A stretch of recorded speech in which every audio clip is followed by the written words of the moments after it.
Start करते हैं accounting standard 24 that is discontinuing operation. पहले ही बता दूं कि बहुत छोटा सा एएस है और इसमें बेसिकली ज़्यादा टाइम नहीं लगना चाहिए, half an hour is enough.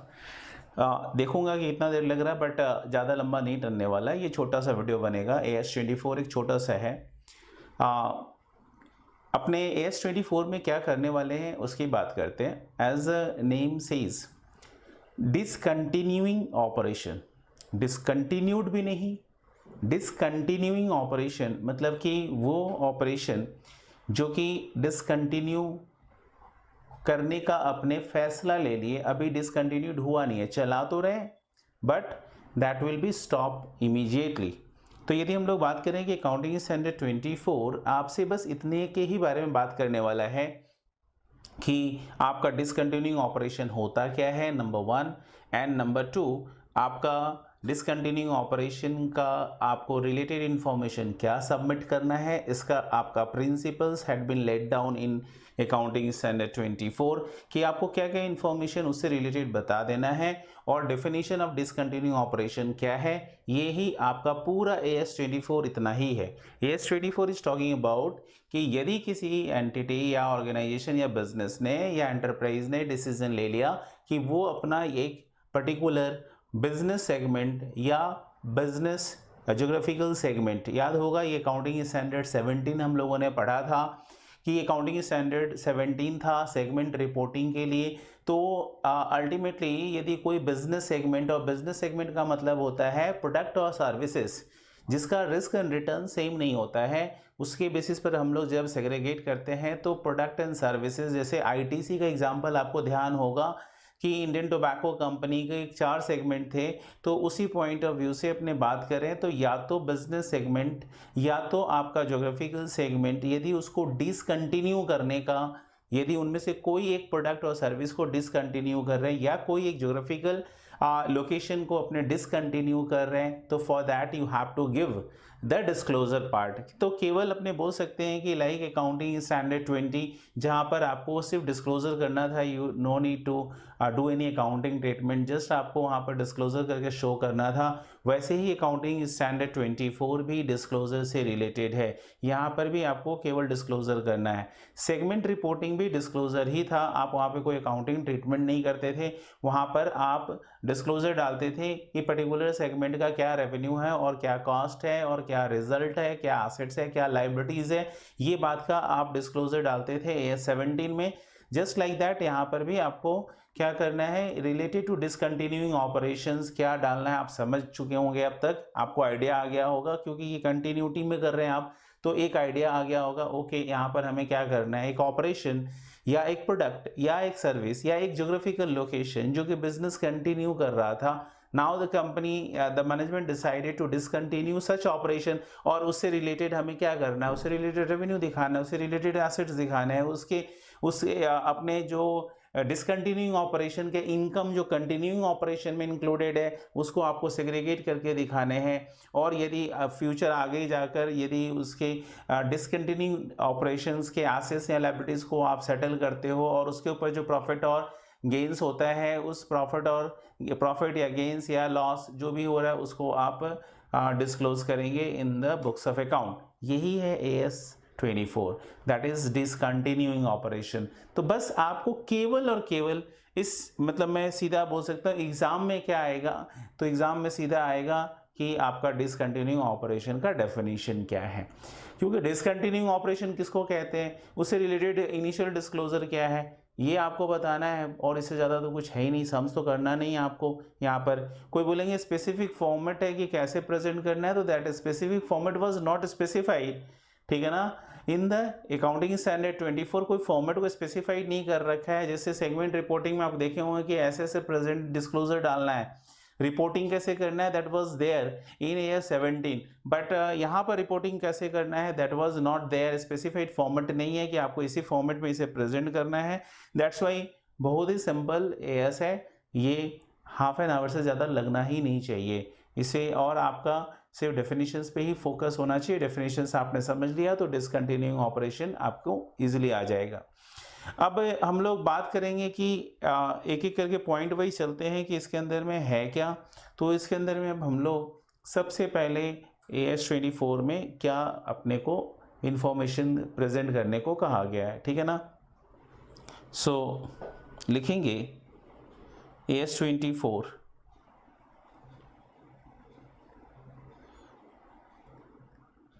Objective क्या है, सबसे पहले ऑब्जेक्टिव लिखेंगे, objectives.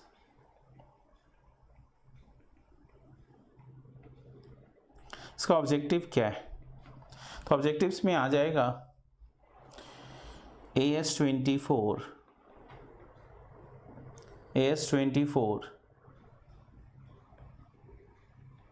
laid down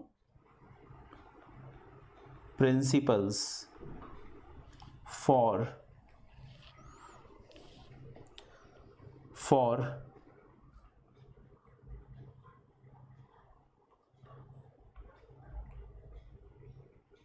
reporting of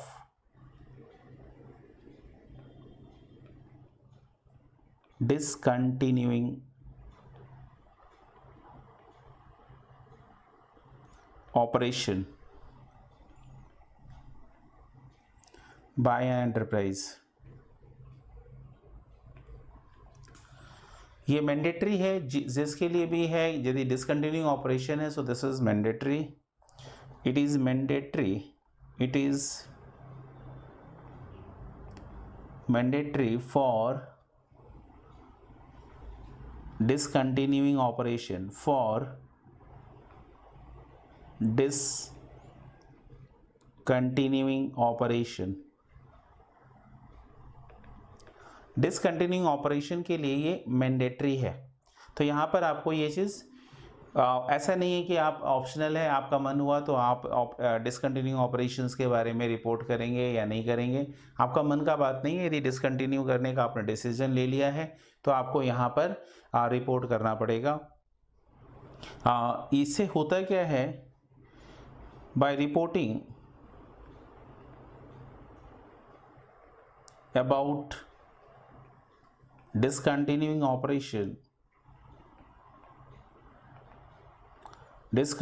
operation, users of accounting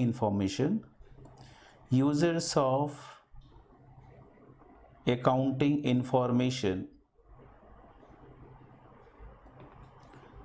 may take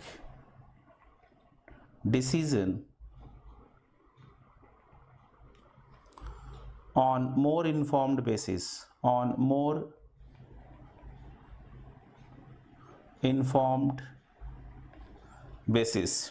तो उनको अपने जो डिसीजन लेने हैं उस डिसीजन का उनको मतलब कि उनका डिसीजन ज़्यादा इंफॉर्मेशन इंटेंसिव होगा, ज़्यादा इंफॉर्मेशन उनके पास होगा, on the basis of that they are taking the decision. तो ऑब्जेक्टिव क्लियर हो गया कि ये आपका जो भी डिसकंटिन्यूइंग ऑपरेशन होगा, और डिसकंटिन्यूइंग ऑपरेशन मतलब AS17 को याद कीजिएगा, सेगमेंट रिपोर्टिंग, यानी कि या तो अपना एक एग्जांपल के तौर पे मैं फिर से आपको याद दिला दूं, ITC लिमिटेड यदि अपना टोबैको के बिजनेस को बंद करने का सोच लिया कि हम लोग by 2022 we will close down all the activities related to tobacco business, तो ये ITC के इन्वेस्टर्स के लिए बहुत बड़ा इंफॉर्मेशन है। यदि उन्हें नहीं बताया जाए और अचानक 2022 में जाकर कंपनी बंद कर देती है तो उस केस में इन्वेस्टर्स को क्या फील होगा, इन्वेस्टर्स बोलेगा भाई ये तो मेरे साथ धोखा हुआ, कंपनी को तो पहले से बता के रखना चाहिए, हम पैसा पहले निकाल पाते।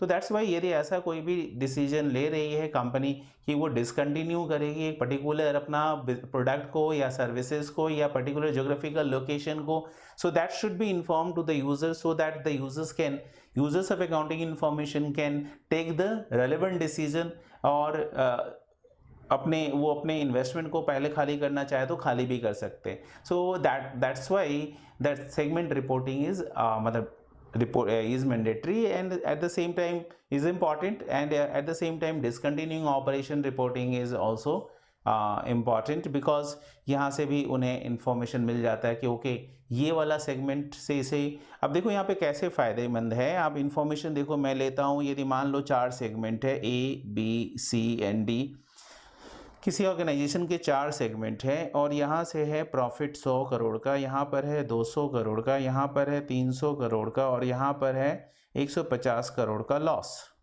ओवरऑल टोटल बेसिस में यदि हम लोग देखें तो टोटल में आपको रिजल्ट दिखाई दे रहा है कि आपका बिजनेस में 4 प्रोडक्ट है या 4 प्रोडक्ट बिजनेस सेगमेंट 4 है और चारों का हम रिजल्ट देख रहे हैं, तो टोटल रिजल्ट हमारा ओवरऑल बेसिस में हो गया 600 माइनस 150 इज इक्वल टू 450। तो ओवरऑल 450 हमारा यहाँ पर ओवरऑल 450 हमारा क्या है, इस बिजनेस का रिजल्ट है। अब ये 450 करोड़ यदि कंपनी का प्रॉफिट है और कंपनी ने डिसाइड किया कि सिंस ये हमारा जो सेगमेंट है D that is continuously running in a loss, so it is incurring loss, so the company decided to stop this product और सर्विसेज बाय 2022, यानी कि 2022 में दिस विल बी स्टॉप्ड। तो अभी से 1-1.5 साल के बाद या 2 साल के बाद ये बंद हो जा रहा है। तो यदि अपने बोलें कि ये 2 साल के बाद ये बंद हो जा रहा है तो दैट मीन्स कि सीधी सी बात है कि ये हमारा इंफॉर्मेशन मिलना चाहिए। किसको मिलना चाहिए? यूज़र्स को। जैसे एग्जांपल के तौर पे यूज़र्स खुश ही होंगे क्योंकि ओवरऑल ये लॉस दे रहा था तो कंपनी के वेल्थ को घटा रहा था एंड एज अ रिजल्ट इसके हट जाने से ओवरऑल प्रॉफिट ये रहने वाला है। तो ये अपना प्रॉफिट रहने वाला है कंपनी का और ये प्रॉफिट अपने ऐड कर देंगे तो दिस इज इक्वल टू 600। तो यदि ऑर्गेनाइजेशन डी डिसकंटिन्यू होगा सो ए बी सी का प्रॉफिट जो है ना, मतलब कि ओवरऑल एंटरप्राइज का प्रॉफिट जो है दैट विल इंक्रीज और वो 600 आएगा, ईपीएस बढ़ जाएगा एंड द ईपीएस जो है ना पी रेशियो बेस करके अपने शेयर प्राइसिंग होता है तो शेयर का दाम भी बढ़ जाएगा। तो दैट्स वाई ऐसा यदि खुशखबरी आता है तो इसको बोलेंगे कि कंपनी ने अच्छा डिसीजन लिया कि लॉस मेकिंग यूनिट को उसने क्या किया, या तो डिस्पोज कर दिया, ठीक है, और या तो उसने अबंडन कर दिया। तो या तो मतलब डिसकंटिन्यू का मतलब ही होता है डिस्पोज कर दो उस यूनिट को, या तो अबंडन कर दो या बंद कर दो। होता है डिस्पोज करने का मतलब है कि यू आर रियलाइजिंग, मतलब यू आर डिस्पोजिंग और this unit this particular product. अब टोबैको बिजनेस पूरा आईटीसी ने बेच दिया तो इसको डिस्पोजल बोलेंगे। यदि अब हो सकता है कि टोबैको बिजनेस में पूरा का पूरा बिजनेस नहीं बिक रहा है तो उसके एसेट्स को ग्रेजुअली क्या किया जा रहा है, सेल किया जा रहा है, तो पीस मिल डिस्पोजल अपने कर रहे हैं बट इन पीस मिल कर रहे हैं तो डिस्पोजल इन पीस मिल। तो यदि आप कर रहे हैं तो भी वो डिस्पोजल हो गया, दैट इज डिसकंटिन्यूइंग ऑपरेशन। और वहाँ पर आपके और तीसरा ये हो सकता है कि आपने क्या किया, कुछ भी सेल नहीं किया बट आपने उस ऑपरेशंस को रोक दिया, you stop manufacturing cigarettes and the tobacco products को आपने बंद कर दिया। तो ये इसको बोलते हैं डिसकंटिन्यूइंग ऑपरेशंस और जो यूजर्स ऑफ अकाउंटिंग इंफॉर्मेशन है उनको इसके बारे में पता चलना चाहिए। तो ये था ऑब्जेक्टिव अल्टीमेटली कि क्यों अपने यहाँ पर ऐसा करते हैं, ये हमारा ऑब्जेक्टिव क्लियर हो गया, ठीक है। तो अब हम लोग क्या करेंगे, डेफिनेशंस की तरफ मूव करेंगे। डिसकंटिन्यूइंग ऑपरेशन क्या होता है, तो लिखेंगे 3 कंडीशन सेटिस्फाइड होना चाहिए डिसकंटिन्यूइंग ऑपरेशन के लिए। पहला है कि ऑर्गेनाइजेशन ने एक सिंगल प्लान करके डिस्पोज करने का या अबंडन करने का फैसला ले लिया, नंबर 1। नंबर 2 दैट रिप्रेजेंट्स आपका सेपरेट प्रोडक्ट लाइन, यानी कि आपका सेगमेंट रिपोर्टिंग वाला बात करें तो दैट शुड रिप्रेजेंट, या तो वो बिजनेस सेगमेंट रिप्रेजेंट कर रहा हो या तो आपका ज्योग्राफिकल सेगमेंट रिप्रेजेंट कर रहा हो। ये कोई ज़रूरी नहीं है कि हम लोग केवल एक प्रोडक्ट को बनाना बंद कर दें, हो सकता है कि हम प्रोडक्ट को कंटिन्यू कर रहे हैं बट एक ज्योग्राफिकल लोकेशन को हम बंद कर दें, ये पॉसिबल है। और हम ये अपने या तो हम उसका प्रोडक्शन को बंद कर दें, अबंडन कर दें, बिजनेस रोक दें करना। तो ये हो गया आपका कि बेसिकली हमने प्लान करके रोक दिया। दूसरा कंडीशन है, ये पहला कंडीशन के अंदर में 3 पॉइंट था, दूसरा कंडीशन है जहाँ पर हम लोग ये फैसला लेते हैं, या सॉरी ये दूसरा कंडीशन था। पहला था कि आपने एक सिंगल प्लान करके डिस्पोज करने का फैसला लिया, दूसरा था कि that should be a separate product line और that is a separate geographical location. ये 2 हो गया कंडीशन। और तीसरा कंडीशन है कि आप उस प्रोडक्ट और ज्योग्राफिकल लोकेशन से रिलेटेड जो रेवेन्यूज़ है एंड द कॉस्ट है उसको आप सेपरेटली आइडेंटिफाई कर पा रहे हो। यदि बोलते हैं ये तीनों कंडीशन सेटिस्फाइड होता है, तब जाकर आप उसे बोलेंगे कि ये आपका डिसकंटिन्यूइंग ऑपरेशन है। तो अपने लिखेंगे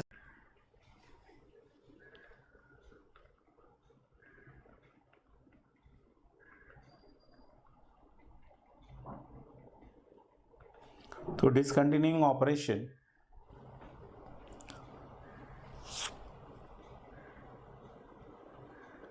it is a component of an enterprise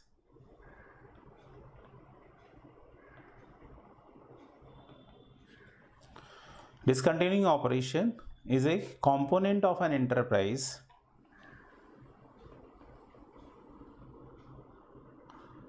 which pursuant to a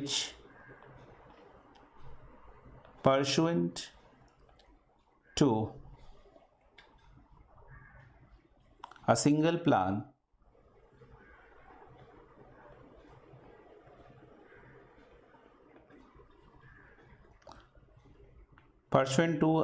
plan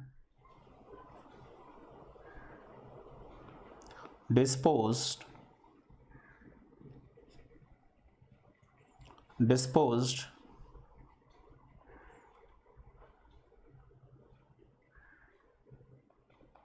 dispose it in entirety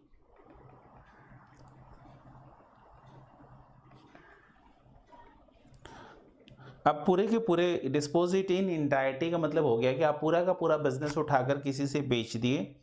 तो डिस्पोज इट इन इंटायरिटी ये कैसे होता है, दैट इज बाय डीमर्जर, ठीक है ना, सेल ऑफ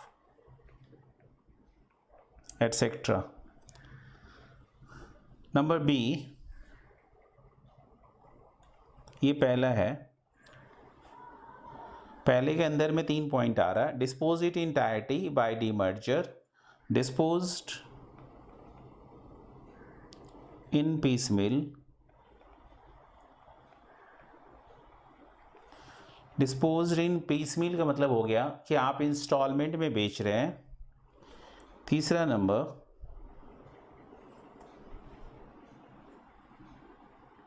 थ्रू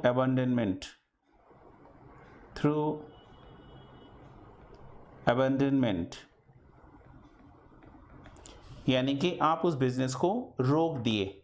तो बेसिक बात आपको तो यही ध्यान रखना है कि it is a component of an enterprise which pursuant to a single plan, एक प्लान के तहत dispose it in entirety by demerger, sale etcetera.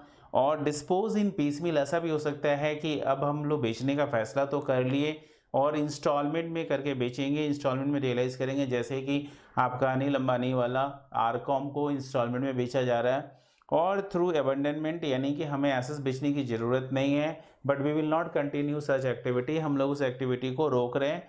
ऐसा तब होता है कि जब एंटिटी को ऐसा लगता है कि एंटिटी वहाँ पर ये पूरे एसेट्स को कहीं ना कहीं यूज़ में ले लेगी, इसलिए वो नहीं बेचती है। So and number two,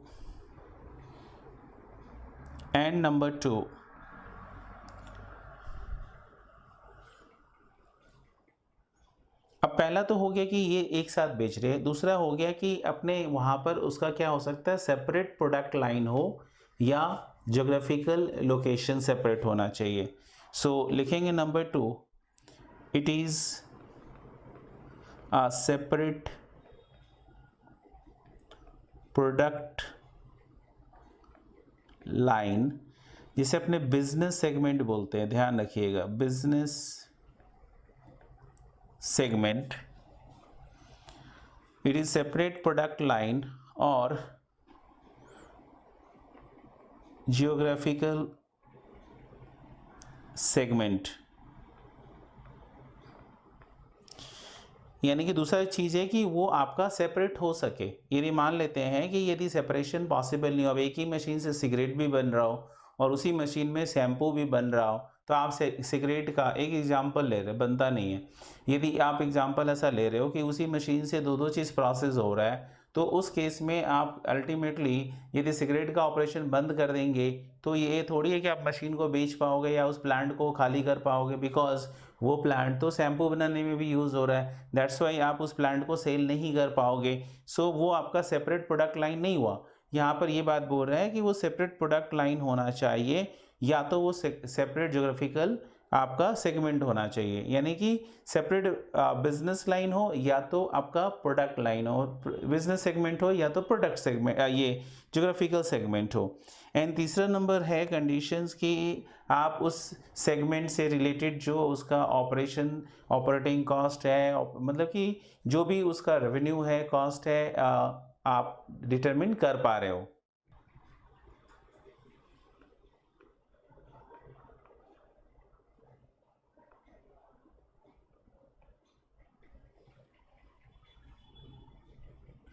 That can be segregate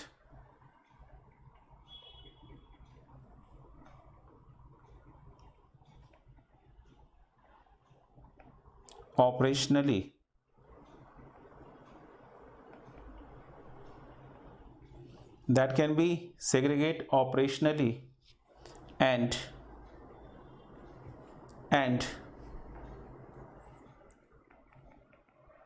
its revenue and cost can be identified। तो यहाँ पर हो गया कि उसे हम लोग ऑपरेशनली अलग भी कर सके, इसका रेवेन्यू एंड कॉस्ट को आइडेंटिफाई भी कर सके। बस ये आपको डिसकंटिन्यूइंग ऑपरेशन का डेफिनेशंस ध्यान रखना है कि 3 कंडीशन सेटिस्फाइड होता है तो उस केस में अपने उसे क्या कहेंगे, डिसकंटिन्यूइंग ऑपरेशन कहेंगे। और डिसकंटिन्यू होने के लिए आप समझ गए कि ये pursuant to a single plan क्या होना चाहिए, ट्रांसफ़र होना चाहिए। Pursuant to a single plan वो ट्रांसफ़र होना चाहिए। फिर उसका नंबर 2 है कि सिगरेट उसका सेपरेट प्रोडक्ट लाइन हो या तो ज्योग्राफिकल सेगमेंट हो, या और तीसरा है कि उसको अपने क्या कर सके, तो बोलते हैं कि आप ऑपरेशनली उसका जो ऑपरेटिंग एक्टिविटीज़ है वो अलग आप दिखा सको। अब इसके बाद आपको क्या करना है, डिस्क्लोज़र आता है कि ये जब आप आइडेंटिफाई कर पाए तो डिस्क्लोज़र देना पड़ता है। तो इनिशियल डिस्क्लोज़र होता है, इसमें आप इनिशियल डिस्क्लोज़र देते हो। तो चलो इनिशियल डिस्क्लोज़र लिखेंगे, इनिशियल डिस्क्लोज़र। अब इसमें इनिशियल डिस्क्लोज़र मतलब कि जब आप पर्टिकुलरली कोई सेगमेंट को डिसकंटिन्यू करने का डिसीजन ले लेते हो तो उस केस में आपको खुद ब खुद फीलिंग आएगा कि जो सेगमेंट आपका अलग होने वाला है, जो सेगमेंट आपका अलग होने वाला है उससे रिलेटेड आपको किन किन बातों को दिखाना ज़रूरी है। तो आपको ये बताना पड़ेगा कि मेरा टोटल जो प्रॉफिट था, जो रिज़ल्ट है, उसमें डिसकंटिन्यूइंग ऑपरेशन का कितना कंट्रीब्यूशन है, ये सेग्रीगेट करके मुझे शो करना चाहिए। तो इनिशियल डिस्क्लोज़र में हमें क्या क्या शो करने की ज़रूरत है, तो अपने लिखेंगे profit included, profit for the year, profit for the year includes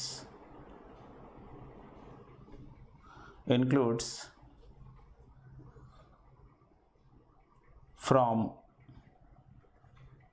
discontinuing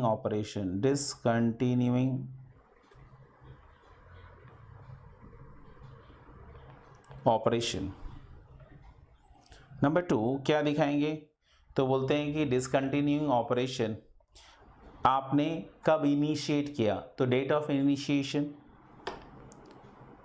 so date of initiation for discontinuing operation, date of initiation for discontinuing operation. ये आपका जो डिसकंटिन्यूइंग ऑपरेशन है ये कब तक कंप्लीट हो जाएगा, ये भी आपको डिस्क्लोजर में डालना पड़ेगा।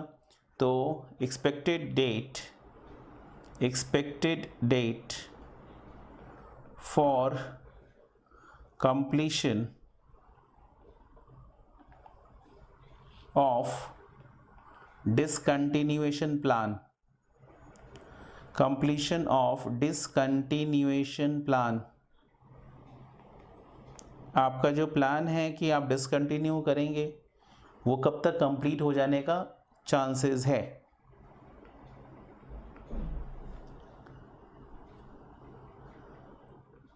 Revenue from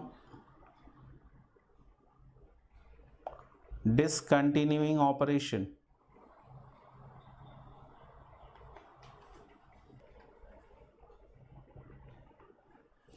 identification of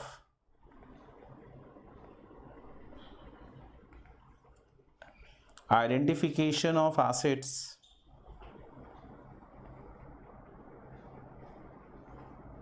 of discontinuing operation,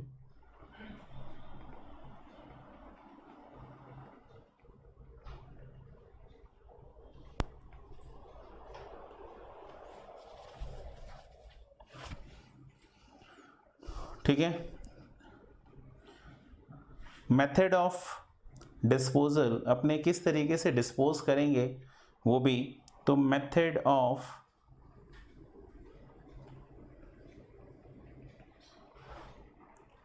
disposal, क्या पीस मिल में कर रहे हैं या आप डीमर्ज करके कर रहे हैं या आप सेल करके कर रहे हैं, कैसे कर रहे हैं वो आपको यहाँ पर मेथड ऑफ डिस्पोजल बता देना पड़ेगा।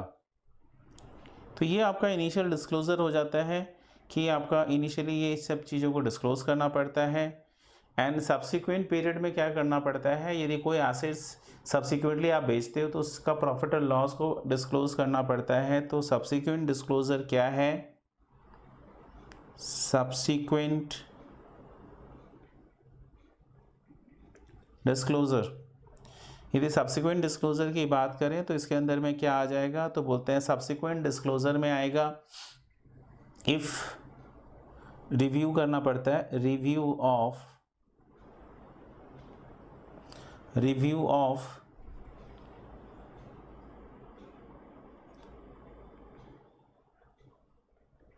discontinuing operation। Number 2, if any assets of discontinuing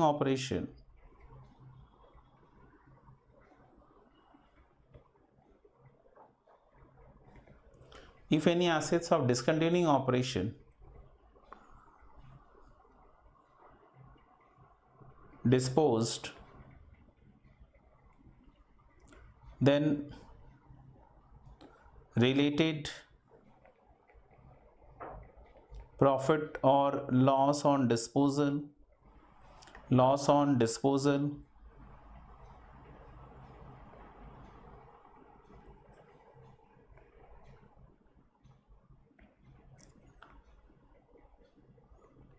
should be reported,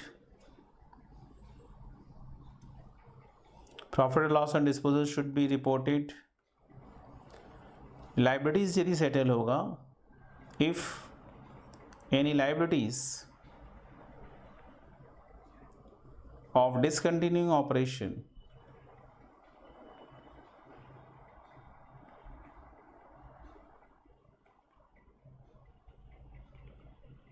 settled, then any gains on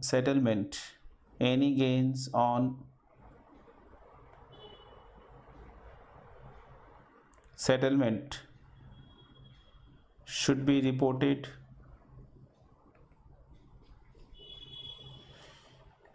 तो बेसिक बात तो यही है, मूल तौर पे अपने यही बोल सकते हैं कि बेसिकली आपको करना क्या है, यदि कोई आपने ये कंडीशन डिसकंटिन्यूइंग ऑपरेशन होता है कि है, ये बेसिक ध्यान देना है। तो डिसकंटिन्यूइंग ऑपरेशन में बोल दूं ख़त्म हो गया मेरा ये पूरा एएस। तो यहाँ पर मैं आपको बोल दूं कि आपका डिसकंटिन्यूइंग ऑपरेशन में सीधा सा कहानी है कि आप यहाँ पर करते क्या हो, तो यहाँ पर हमने AS24 laid down the principles for reporting for discontinuing operation. Discontinuing operation क्या होता है? It is a component of an enterprise, यानी कि कोई या तो प्रोडक्ट लाइन या सर्विस लाइन या तो आपका कोई geographical segment, you decided to sell it, dispose it. तो 3 कंडीशन सेटिस्फाइड होना चाहिए, तब जाके उसे डिसकंटिन्यूइंग ऑपरेशन कहेंगे कि which pursuant to a single plan, अपने एक ही प्लान में डिसाइड किए हैं बेचने का। एंड उसके अंदर में आप बेच कैसे सकते हैं? तो बोलते हैं कि या तो डिस्पोज करेंगे इंटायरिटी में, या तो पीस मील में, या थ्रू अबेंडनमेंट। ऐसे उसे आपने बिजनेस को बंद करने का भी फैसला ले लिया, ये भी आपका डिसकंटिन्यूइंग ऑपरेशन ही हो गया। एंड इट इज़ आपको साथ में दूसरा और तीसरा कंडीशन भी होना चाहिए कि वो सेपरेट प्रोडक्ट लाइन हो और जोग्राफिकल सेगमेंट हो। और तीसरा दैट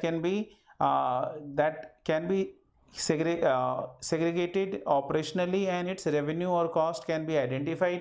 तो अपने वहाँ पर इसे कर पाए, तो सेग्रीगेट कर पाए, ऑपरेशनली उसे सेग्रीगेट किया जा सके। तो बोलते हैं कि ये तीनों कंडीशन यदि सेटिस्फाइड हो जाता है तो उसे अपने बोलते हैं डिसकंटिन्यूइंग, मतलब ये डेफिनेशन हो गया डिसकंटिन्यूइंग ऑपरेशन का, यदि ये तीनों कंडीशन सेटिस्फाइड होता है। फिर उसका इनिशियल डिस्क्लोजर है और आपको टाइम टू टाइम जब तक ये कंप्लीट ना हो जाए आपको रिव्यू करके उसका जो चेंजेस आया वो भी रिपोर्ट करना पड़ता है। तो ये हो गया आपका AS24 कंप्लीट। मिलेंगे अगले क्लास में, आगे नया करेंगे। Thank you.